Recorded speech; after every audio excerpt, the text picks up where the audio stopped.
what is the objective of establishment of national law universities? There was no money. Nobody was willing to invest money in legal education. And there's a narrative that we read that once there was a situation where NLUs was about to collapse as an institute, and then it literally rose from ashes. Ordinary people produce extraordinary results.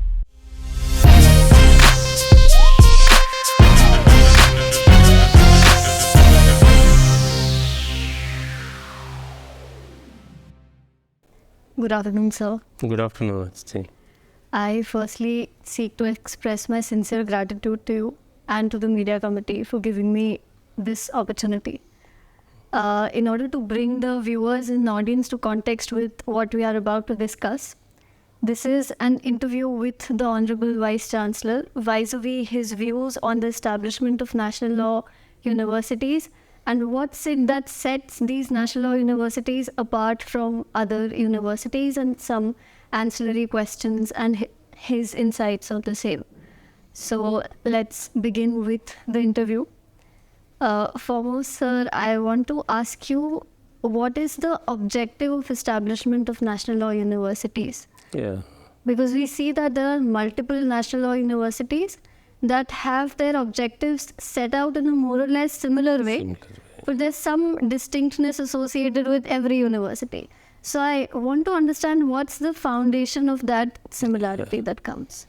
Yeah, that's a very good question, See, the National Law School concept was thought of somewhere in 1973. And they couldn't start. It was thought of by the Bar Council of India. And they couldn't start it till 1988, 86 actually. The admission started in 88. Till 86, they couldn't find a person to add that. Professor Upendra Bakshi was thought of. And Professor Upendra Bakshi said, keep the corpus that is necessary. Only then I will take over the directorship of that university. But there was no money. Nobody was willing to invest money in legal education at that point of time. Ultimately, in 1986, Professor Madhav Menon, N.R. Madhav Menon, he volunteered to head that institution with whatever the money they gave. That is a bold step that he has taken. Karnataka government gave 50 lakhs for the Bangalore National Law School that they have set up. Bar Council gave about 50 lakhs. So 1 crore was the corpus. With that 1 crore, they started up the institution in 1986. So how it has to be started, what it should be, all those things were left to the director of the institution. There were governing bodies. There were members from the judiciary, Bar Council, academia in that, but the main person was Professor Madhav Menon. So he gave the vision for that institution in consultation with his colleagues. I am associated with Bangalore National Law School since 1989, first as a MPhil student, then as a faculty member there. So he had many rounds of consultations with his colleagues, with the Bar Council members, with the judiciary, and he came out with his vision statement that the National Law School Bangalore will be an institution for bold experiments, experimental institution, and they will going to bring out graduates who have social commitment, excellence in the field of law, and will going to promote the justice. So that's how he set the goals and started working for that institution. So from then onwards, it has gone from strength to strength. It is even now remained as number 1 institution. That's right. Yeah. Looking at the success of that Bangalore National Law School, nobody expected it to succeed. It succeeded beyond expectations. What they call, ordinary people produce extraordinary results. That is the word that has been very frequently used. Even students were very ordinary. Faculty was also ordinary faculty. But the results came out extraordinarily because of the commitment and the sincerity with which they worked, students as well as faculty. So that success was also because of globalization. 1990 they opened up the economy. Correct. New economic policy came. Correct. Globalization came in, and that required many lawyers, competent lawyers. So possibly that is also one of the reasons why legal education picked up so quickly. That's right. And this National Law School experiment, Bar Council thought of, and all these things happened because the image of the legal education was very poor at that point of time. The joke was, when a person doesn't get a job nor get an admission to any other course, they join the law course. That was the joke at that time. From that, now it has changed to a situation where students come to legal education by choice. They take All India Bar Exam, All India Examination, clat, Common Law Admission Test. Through that, they come with a proper thinking and a determination that they have to be in the field of law. So that's how it has undergone the change. That's right. While I agree definitely that NLS is a mark of success and everyone wants to aspire, but I'm sure there must have been certain bumps, certain failures before such success was reached. And there's a narrative that we read that once there was a situation where NLS was about to collapse as an institute, and then it literally rose from ashes. So we wanted to understand from you what was it that actually happened. See, they started with very little money. As I said, 50 lakhs was given by government of Karnataka. Another 50 lakhs Bar Council gave in installments. Then they were to pay the salary to attract the talent, run the institution. That required money. Nobody was willing to give any endowments or contribute towards the legal education. Neither the government nor the private sector. Even Bar Council had its own constraints. So initially even the salaries were not up to the mark in the Bangalore National Law School. Many times Menon used to say, there is no money to release the dearness allowance, you will not get the dearness allowance. This is how it was working. By 1994, the first batch graduated in 93 and they got into good positions. 94 batch also got into good positions. Suddenly the demand for legal education and in studying in law school went up. That required further resources, academic resources, administrative support. But there was no money coming from anywhere. So when there was no money coming from anywhere, then they thought we can't run the institution without financial support. So that was the actually very bad time, 94. Then, all of us, the colleagues said, it is an experiment, so we will not let the experiment go down like this. And Professor Mitra comes in at that point of time, who was number 2 in the hierarchy. He said, no, we will not let it go down the line. So everyone sought Menon to give some space in helping the institution. Then Mitra went around raising endowments from the industry. Somehow he convinced the industry gave some money. Then some of the international funders also came in. So they started giving some money. So then the distance education was started. Distance education started bringing some money. So with that, we overcame the National Law School overcame that financial difficulty. Afterwards, there was no problem that they faced. That was the only problem, that was financial problem, not any other thing. That's right. So I think National Law University, Bangalore, in a way, got the journey of NLUs started. Correct. Yeah, around 2000, looking at the success of Bangalore Law School, NLU Bhopal was started. Professor Rekhi, if I remember, was the founding director for that. That was started, and they wanted to start one in that is Hyderabad. Nalsar was started, and Professor Menon retired in 1998, and he started NUJS. So when these institutions came up, Professor Ranveer Singh, who was the founder of Nalsar, was with National Law School. Seeing all these developments, how the National Law School was was functioning with its own difficulties. And Professor Menon, of course, he was heading that institution. Professor Rekhi was very closely associated with National Law School. So drawing lessons from Bangalore law schools, whatever the challenges, the NLUs are said they will take money from the government, and Chandrababu Naidu's government was in power.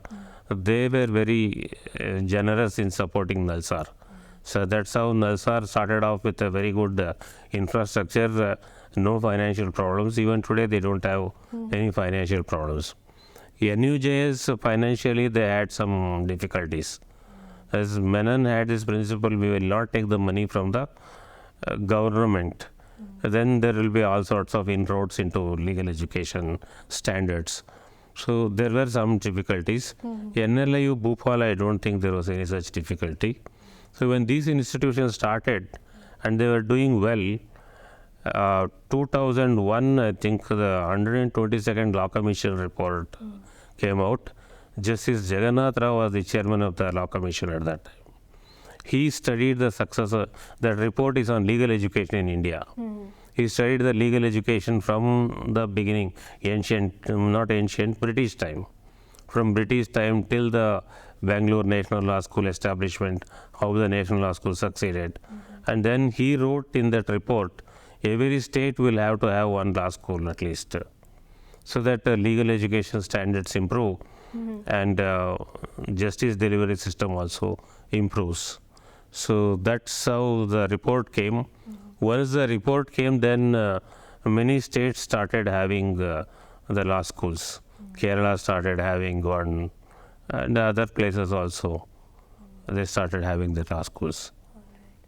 So Justice Chandrachud recently said that students from, or graduates rather, from national law universities should not look down on their counterparts. Yeah. So I wanted to understand what's it that sets this category of national law universities? How are these universities different from traditional law universities?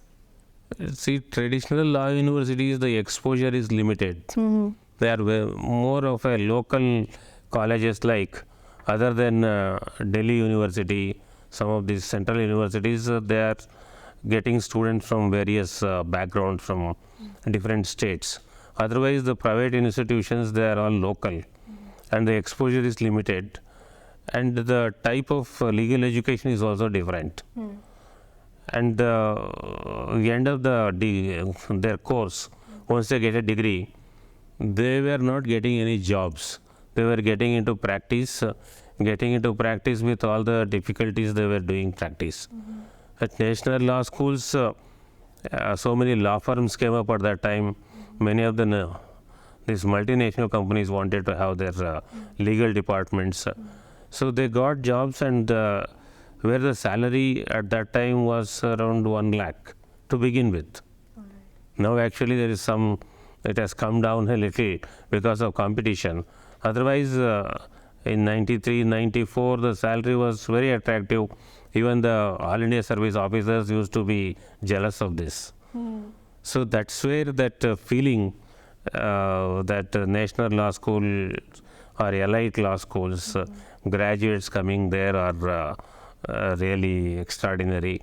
And that feeling got into their mind, and even the campus life also.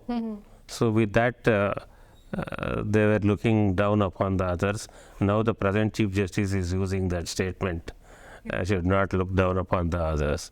But now the trend set by the Bangalore National Law School and the other law schools established around 2000, they have influenced the legal education in the country. Many private universities have come up. Their law schools are doing very well. Even some of the private law schools like ILS, Symbiosis, like that, many more to mention. They have started inculcating whatever the teaching methods and other experiments which were done at National Law School in their law schools. So they are also doing very well now. I think that looking down upon them may not have any relevance in the present day scenario. That's right. Also, sir, when we talk about national law universities, while we all agree that national law universities have contributed their bit in legal education, but we see that there is now a multiplicity of national law universities across the nation, and even there are multiple NLUs within the state as well. Yeah. So I wanted to understand your view on such large numbers of national universities budding up maybe every 6 months or 8 months to say. Yeah. No, totally. I understand there are 24 law schools in the country. Law universities, what they call. Earlier, their head used to be called director. Now they call the head of the National Law University as Vice Chancellor. Thing is, Justice Jagannath Rao Commission report saying at least one law university for each state as a trend setter for the other law colleges in that state. That was okay, one law college, law university for a state. But having 2-3 law universities, for example, Madhya Pradesh has 2, Maharashtra has 3, now Uttar Pradesh is going to have 2. I think that many law universities will going to dilute the whatever the hype that was there or the image that was there, that is going to get diluted. Also, sir, from what is understood and perceived about NLU culture is that there's a lot to contribute to the multidimensional personality of an individual. Yes. For example, there is mooting, there is debating, there are, for example, elocutions, there are committees, there are research centers, and then there is the academic rigor that is a little different from traditional law universities. Yeah. So I want to understand your view firstly on this multidimensional perspective of an individual. Secondly, what do you suggest for the fraction of students that are unable at times to cope up to this overwhelming pressure of matching up to the expectation of belonging to the class of national law universities? Yeah. See, the national law universities, they want the all-round personality development of the graduates graduating from their universities. For that, the teaching methods they adopt is somewhat different. They bring in clinical methodology. They bring in what you call this cooperative teaching. In Bangalore National Law School, there was a time in constitutional law class there used to be 4 or 5 teachers. Even Justice E.S. Venkatramayya used to teach, former Chief Justice of India. So, former Chief Justice of India, then other 4 teachers used to be there in one class. So teacher used to speak from philosophical point of view, constitutional philosophical point. Other teacher used to speak about the case law point of view, and the judge used to give the interpretations. So ultimately there used to be a consensus toward the end. That used to be from different dimensions. At least 4 or 5 views is to come out, and those are the views which the student used to get in one class from 4 or 5 experts in that field. And that's what made those batches of students experts in constitutional law, and today most of them, they are designated senior advocates. Right? And even clinical method of teaching, using some sort of a small exercises in the class for effective learning. That was all experimented in these law schools because it was started as a place for experimenting. And if you look at the paper setting and evaluation, it used to be done by the same teacher, teaching the subject, setting the paper, evaluating, declaring the results. And there were of course guidelines which the examination committee used to lay down. According to that, they were doing all these things, and there was sort of a rationalization of results. Otherwise extremities used to come. What they called moderation of results also used to happen. Even today, Bangalore National Law School, once the results are all finalized, Vice Chancellor and the committee of about 3 teachers, senior teachers, sit in for moderation. And they said it has to be mapped against the bell curve. So there will be variation in the results there. And then they, what you call this project writing, Viva. And project writing, that developed research skills go well, writing skills also. 60 courses in a period of 5 years. Right. So they were writing 60 projects on diverse topics. Then 60 Vivas. 60 Vivas, it is like, sometimes a panel Viva. 4 teachers used to sit and 4 subjects. And one teacher, as soon as the teacher completes, let us say, constitution, some other teacher used to start with contract law. So the student was to change from one subject to another subject immediately. And in that project of 20-25 pages, where the question is going to come, he doesn't know or she doesn't know. So at that time, immediately changing over and answering those questions was a challenge. So with that challenge, they learned this art of quick answering, quickly thinking. That is what is required for a lawyer. And lawyer stands in the court and the judge asks some questions somewhere from the pleadings. Immediately they should be able to give a convincing answer to the judge. So that is very well learned in this 60 Vivas they were going through. And in addition to that, moot court came up very effectively. It has become so professional now. Earlier, moot courts, they were doing like debates, not able to make out what is the difference between the two. But moot courts in national law schools started off very well. Now it is at its peak. Every national law school is doing moot courts very good. And legal services clinic came up very well. Debating society, mock parliament, all sorts of these things. Then even the sports facilities as well. And then the students were allowed to manage this kind of co-curricular activities and extracurricular activities. So Student Bar Association was formed, and Student Bar Association was given some money, and students were required to manage this co-curricular and extracurricular activities. That's how they got the leadership. And even the hostels used to be managed by the students. Very responsibly they managed. Any deviations from the hostel rules, the hostel disciplinary committee, primarily consisting of students, they were disciplining them. So that's how the leadership thing they acquired in a big way. And the personality development obviously comes, which was not there in the traditional law schools. Even now, they don't have that freedom. As you have a university to which the law colleges are affiliated, that university sets the standards and sets the question paper, does the evaluation. So there is no link between what is taught and how the questions will have to be asked. They average up. They average various colleges affiliated to the university. Thereby, much of the focus is lost in examinations.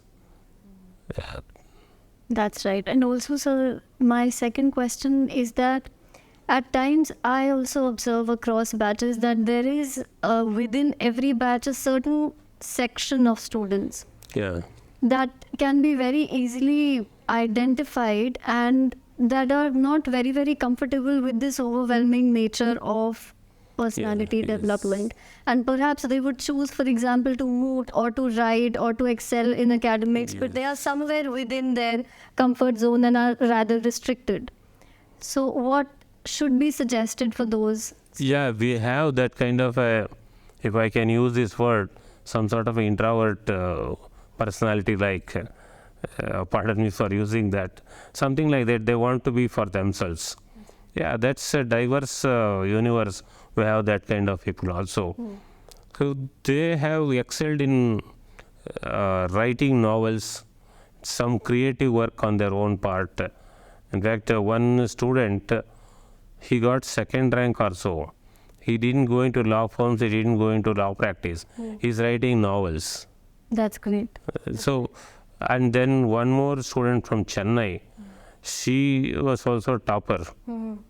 And she got seat for higher studies abroad. She got in law firms, and she went for higher studies. After higher studies, she has set up a factory where they prepare some playing things for the children, school children, and the schools books for the school children, a creative thinking. So that way, some of them who want to do something different from law, they are doing it on their own.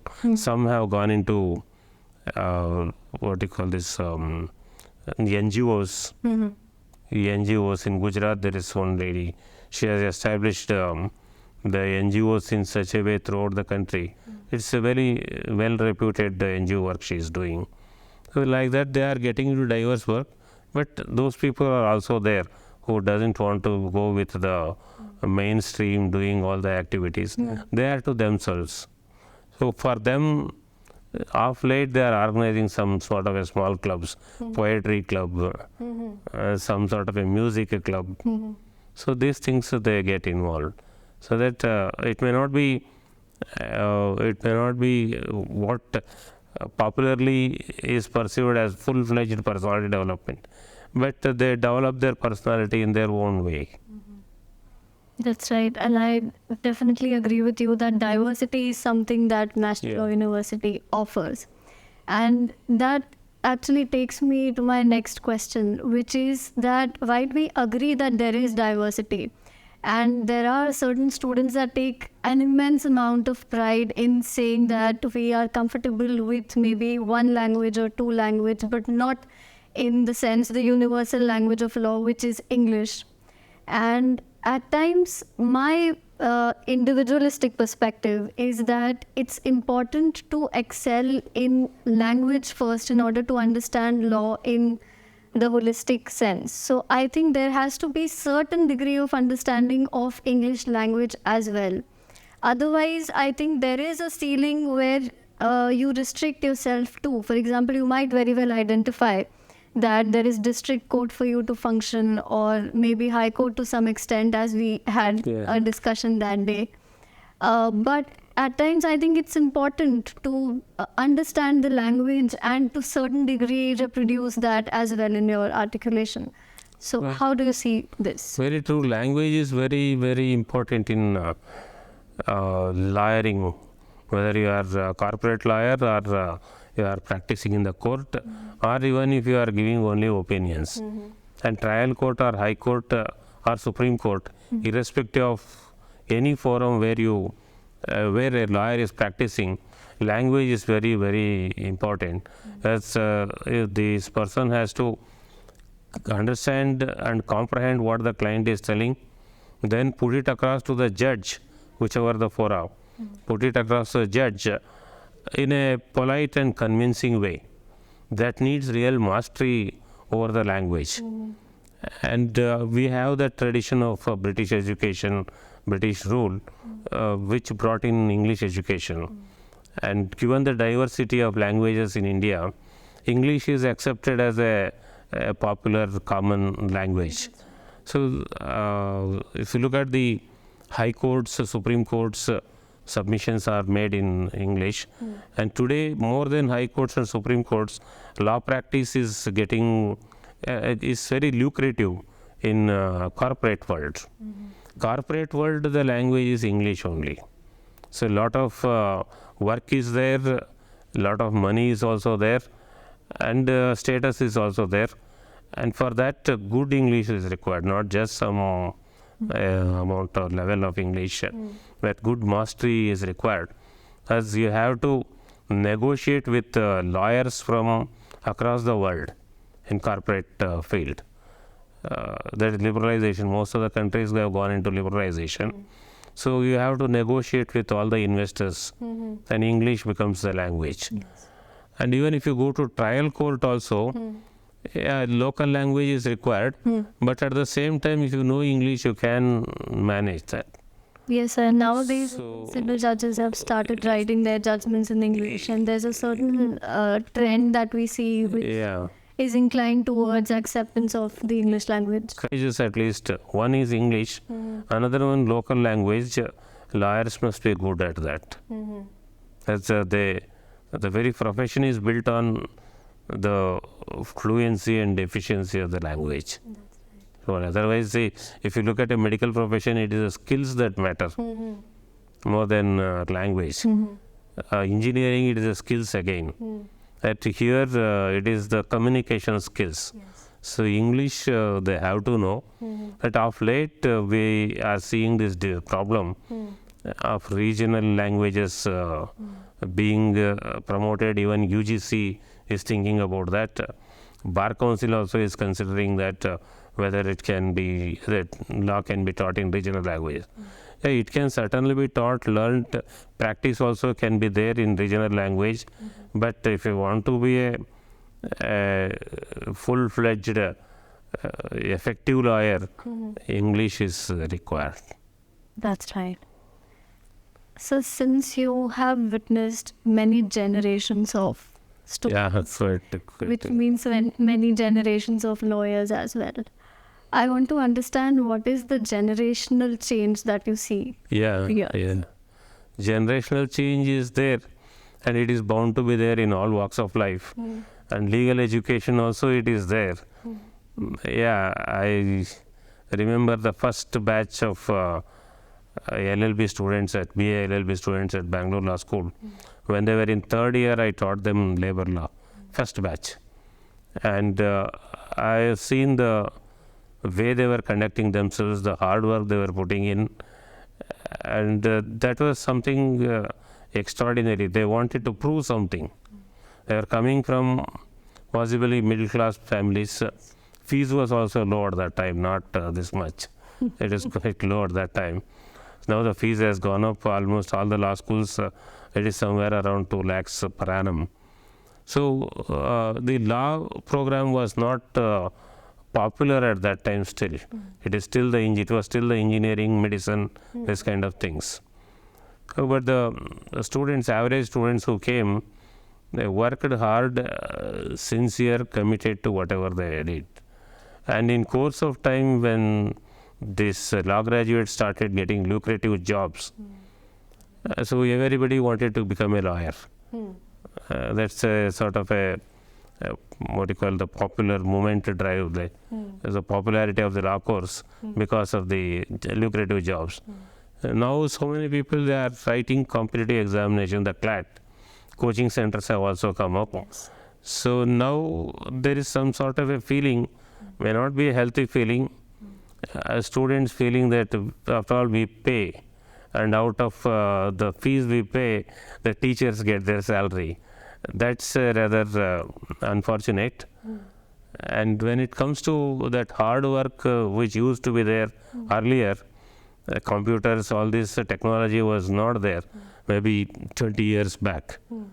Today you have so much of technology. If you use the technology with commitment and sincerity, a lawyer who graduates, lawyer who graduates today can be manifold better than the lawyers 20 years back who graduated 20 years back. That unfortunately today that is not happening. They are relaxed. They want to enjoy the campus life. And this feeling that, teachers after all, they are paid by our fees, an unhealthy thing. And some of my personal experience is the trust and confidence which I saw as a teacher 20 years back is not there even in National Law School, Bangalore today. It's not there. And that was the initial days of my teaching, was the one which I enjoyed a lot. And there was total faith and between the students and the teachers. That I really enjoyed that. This, I think, so from what I gather from what you say, sir, takes me to my next question, which is what should be the ideal equation between a student and a teacher? What should it look like in the contemporary times? Yeah, contemporary time, if you take the law school again, you have a limited number of students. The entire student population may be 600, 700, it is less than 1,000.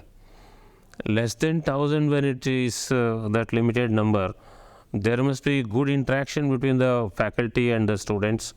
There must be trust and confidence between the two. And Teachers also, I say, will have to work hard. Teachers also will have to work hard, give the best to the students, and that mutual respect for each other, trust in each other, that should be encouraged, that should grow. That's what makes a happy campus. Happy campus for everybody on the campus. Otherwise, not that sort of a happiness you will going to have. This is briefly what I feel will going to bring in great satisfaction in the teaching and the happiness in learning. And you will have that happiness, there is no hatredness towards anybody. That should be the ideal national law school. And you have that, rather we had that. We had that somewhere down the line, some dilution has come. We'll have to bring that back, if not in the same way. Maybe some changes can be there, but the core of the trust and confidence, mutual respect for each other must be there. Thank you, sir. I would quickly chip in the very last question, sir. What is your message for this generation of students and generation of professionals also that are in the legal field? What should they work upon? What should they improve? And how should they contribute to the legal field? Yeah. So as we have rather discussed, one is the skills of lawyering and the communication skills. Now we have to look at interdisciplinary learning. Rather, it is there right from the beginning. Interdisciplinary learning, it is there. That's how it BA, LLB, BSc, LLB, like that it has come. Integrated course. As law keeps developing as the society develops. So you should know political science, you should know sociology, you should know economics to develop the law. So those courses will have to be taken seriously. And the communication skills will have to be good. So maybe some negotiation classes will have to be there. Client interviewing, counseling classes also, where the skills are learned relevant to lawyering. Then the drafting will have to be taken seriously. Drafting of even a notice, right from a notice to drafting of contracts, to pleadings. Those things will have to be taken seriously. And mooting has come up very well. Trial advocacy, is something which can be focused. These are the things which we'll have to put in. And there is adequate time if the time management is properly done by the students. Also, the faculty guide the students in that. Then there is time for your playing, your co-curricular activities, your education also. There is time. Yep. Yes, sir. Thank you. Thank you, Aditi. Interview.